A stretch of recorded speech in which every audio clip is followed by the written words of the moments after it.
Imagine someone hands you a choice, your money or your life. No trapdoor, no cinematic threat, just a plain question. How many hours would you give up? A week? A month? 10 years? The truth is, you may already be making that choice every day, usually without noticing it. This book, Your Money or Your Life by Vicki and Joe Dominguez, teaches a radical but practical idea. Money is life energy. That's not a slogan, it's a lens. Once you see your dollars as hours of your life, the way you spend, save, and work changes. By the end of this video, you'll have an actionable map. How to measure what you're trading for money, how to decide what's truly worth your life energy, and how to plan for a future where you choose what to do with your time. Ready? Let's begin. The money trap, the old roadmap for money. We live in a culture that hands us a roadmap early on. Study hard, get into a good college, land a respectable job, climb the ladder, buy a house, raise a family, and one day, if you played by all the rules, you'll retire comfortably. It sounds reassuring, even noble. But for many people who follow this map to the letter, the destination is not freedom or fulfillment. It's exhaustion, disillusionment, and a sense of wondering. Is this all there is? The hidden truth is that this old map demands an enormous trade. You give away your life energy, your hours, your vitality, your creativity, in exchange for money, much of which disappears into consumption that doesn't deeply satisfy you. Think about it. The daily commute, the office attire, the lunches you buy because you have no time to cook, the childcare expenses, even the health costs that arise from stress. These invisible drains mean the true cost of earning money is far higher than your paycheck suggests. And what about happiness? Studies show that once basic needs are met, additional income brings only diminishing returns. That new car smell fades. The upgraded phone feels ordinary in weeks, and soon you're chasing the next purchase. Meanwhile, the planet bears the burden of our consumption. Resources extracted, waste generated, ecosystems stressed. The old roadmap doesn't just cost individuals their vitality. It exacts a toll on the world itself. Picture someone in a prestigious job, ticking all the boxes of success, yet waking up each day with dread, feeling disconnected from meaning. They have the paycheck, the car, the home, but they are quietly asking themselves, what happened to joy? That dissonance is the signal that the old map no longer works. And if the map is flawed, the journey must change. The first step? Facing the past honestly. Step 1. Making peace with the past. Before we can create a new relationship with money, we must understand the history we carry with us. Step 1 is like financial archaeology. It invites us to dig through the layers of our earning and spending so far and look at them clearly, without shame or judgment. The exercise begins with a question that might sound daunting. How much have you earned in your entire life? To answer, you gather every record you can: tax returns, pay stubs, invoices, freelance payments, side gig earnings. For some, this number is surprisingly large. For others, it feels sobering. But either way, it's real. In the act of naming, it dissolves myths and fog. You see, in black and white, how much life energy you've already exchanged for money. The second part is even more revealing. What you have to show for it.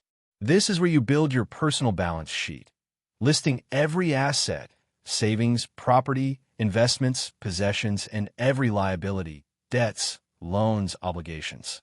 The result is your net worth, a snapshot of your current financial standing. This isn't about judgment. The authors emphasize no shame, no blame. It's about clarity. You stop telling yourself vague stories like, I'm bad with money, or I never earn enough. Instead, you work with facts. Once you see those facts, you can begin to act with intention. Take a moment now. Think of your very first job. Do you remember what you earned? Write it down. That small action is the seed of making peace with your financial past. Step 2, being in the present, tracking your life energy. If step 1 was about clarity of the past, step 2 is about awareness in the present.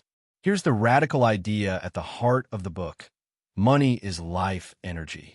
Every dollar you earn represents precious hours of your time on this earth. Once you see this, the way you handle money transforms. The first part of this step is calculating your real hourly wage. Not the neat figure on your paycheck, but the actual value after factoring in the hidden costs of working. Here's how. Imagine you earn $48,000 per year. Divide that by the standard 2,080 work hours in a year, and you get about $23 an hour. Sounds fine until you subtract the costs. Maybe $3,000 a year for commuting, $2,500 for professional clothing, $3,000 for lunches and coffee on the go, $2,000 in childcare, plus the extra hours you spend getting ready, recovering from stress, or answering emails at night. Suddenly, that $23 an hour shrinks to something closer to $18 or even less. That number, the real hourly wage, is gold. It's the truest measure of how much your time is worth in monetary terms. And once you know it, every expenditure can be translated back into life hours. The second part of this step is simple, but powerful. Track every cent. Not most of it, not just the big stuff. Every single cent, write it in a notebook, type it into an app, stash receipts in an envelope, whatever system works. At first it feels tedious, but soon it becomes liberating. You begin to notice patterns, blind spots, and hidden leaks. You stop saying, "I don't know where it all goes," because now you do. This step is about regaining awareness. Once you see where every dollar flows, you're no longer drifting. You're steering. Step 3. Where's it all going? The monthly tabulation. By the end of each month, your tracking turns into insight. This is where you gather all those daily records, group them into categories, and discover the true picture of your spending. Housing, food, transportation, entertainment, subscriptions, health, whatever reflects your real life. But here's the twist. You don't just add up dollars. You convert those dollars into hours of life energy using your real hourly wage. If your real hourly wage is $18 and you spent $360 dining out, that's not just $360. It's 20 hours of your life. Almost half a work week. When you frame it like that, the question shifts. Were those 20 hours worth the meals? Sometimes the answer is yes, sometimes no, but at least you are deciding consciously. This monthly tabulation transforms vague guilt into concrete awareness. You can look at a category and say, "I spent 40 hours of my life on car expenses. Was that worth it?" Instead of wondering where the money went, you have a clear map of where your life energy went. Step 4. How much is enough? The 3 questions that transform your life. Now comes a powerful turning point.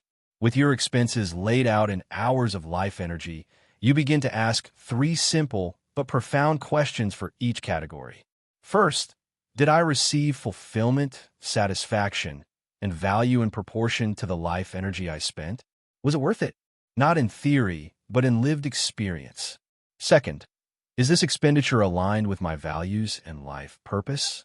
Does it reflect the kind of life I want to be living, or does it push me further from it? Third, how might this change if I didn't have to work for money? If financial independence were already mine, would I still choose to spend this way? These questions are not about judgment. They are about alignment. Maybe that $50 on art supplies gave you 5 hours of joy and creative flow. Absolutely worth it. Maybe that $200 on a rush shopping spree gave you nothing but regret. Not worth it. The questions don't tell you what to cut. They guide you to discover your own enough. Enough doesn't mean deprivation. It means the sweet spot where your spending supports your life rather than controls it. Each month, as you ask these questions, you start marking categories. Spend more, spend less, or keep the same.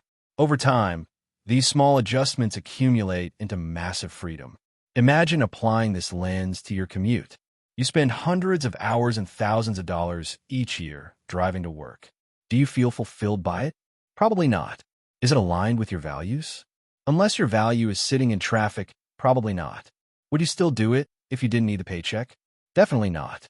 Suddenly, the idea of living closer to work, carpooling, or even changing jobs stops being a fantasy and starts being a choice.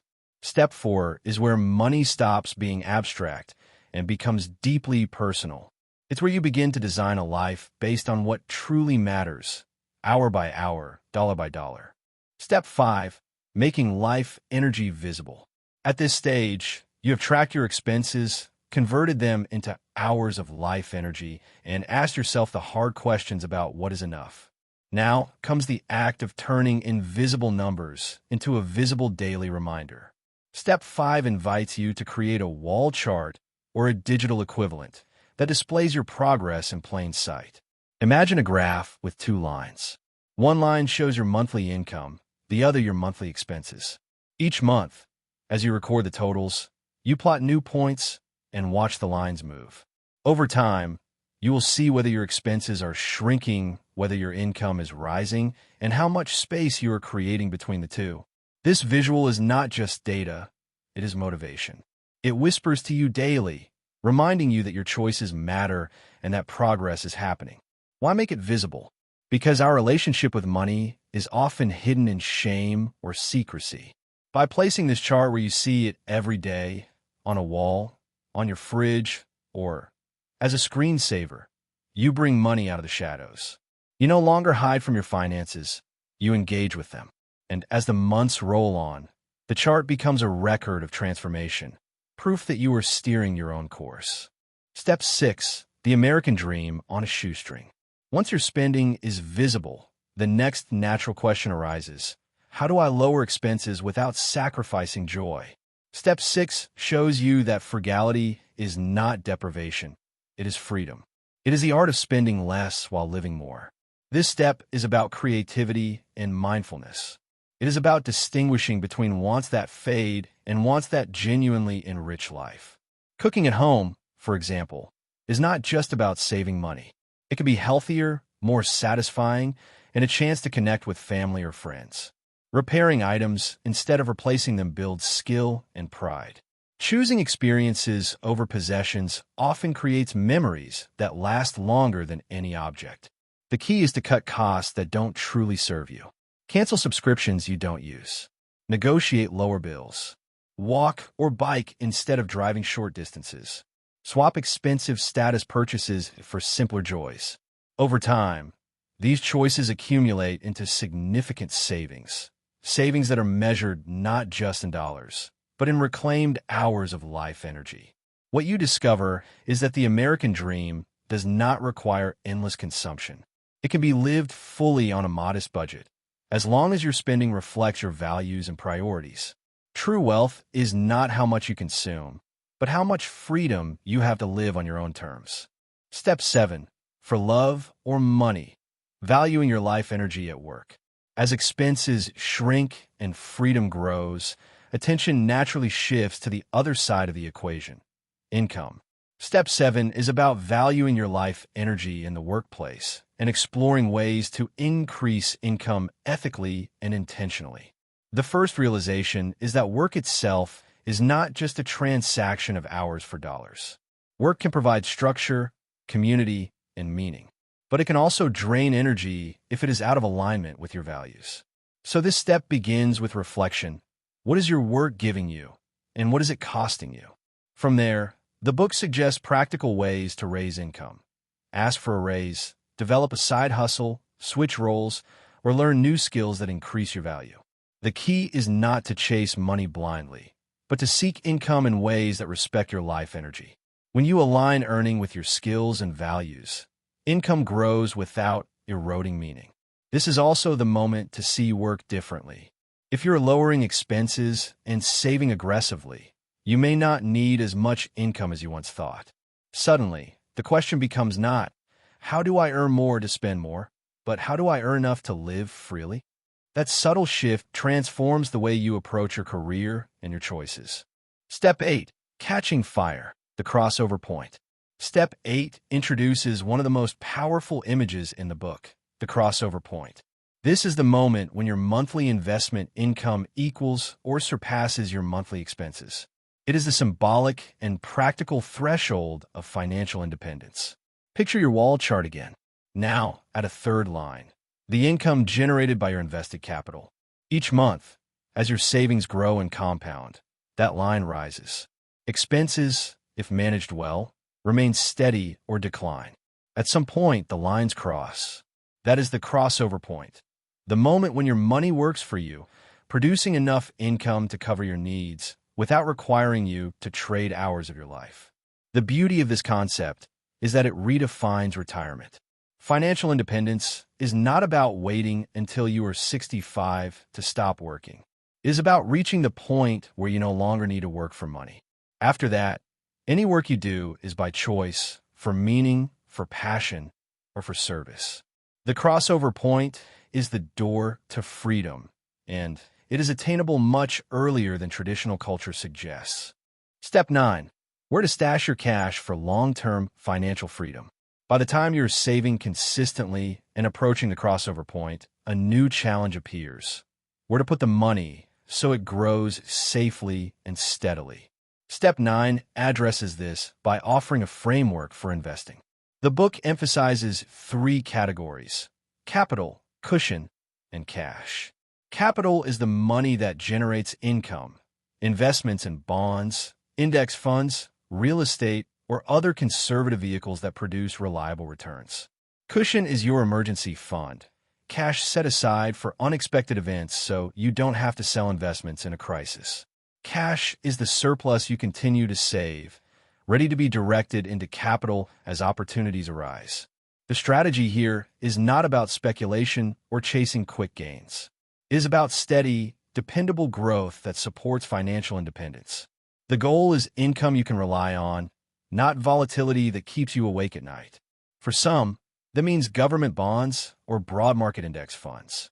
For others, it might include rental income or small business ventures. The principle remains the same. Invest in ways that preserve your peace of mind while producing sustainable returns. At this stage, money shifts from being a source of anxiety to a trusted ally. Instead of wondering how to earn enough, you find yourself watching your investments generate income month after month, quietly reinforcing your independence. Taken together, these 9 steps form more than just a financial program. They create a path back to yourself. By making peace with your past, tracking the present, questioning your choices, and planning wisely for the future, you reclaim your most precious resource, your life energy. Financial independence is not about never working again. It is about choosing how you spend your days. It is the freedom to take a walk in the afternoon without guilt, to pursue work you love without fear of income loss, to spend time with family without constantly calculating costs. It is about being able to say, "My money serves my life, not the other way around."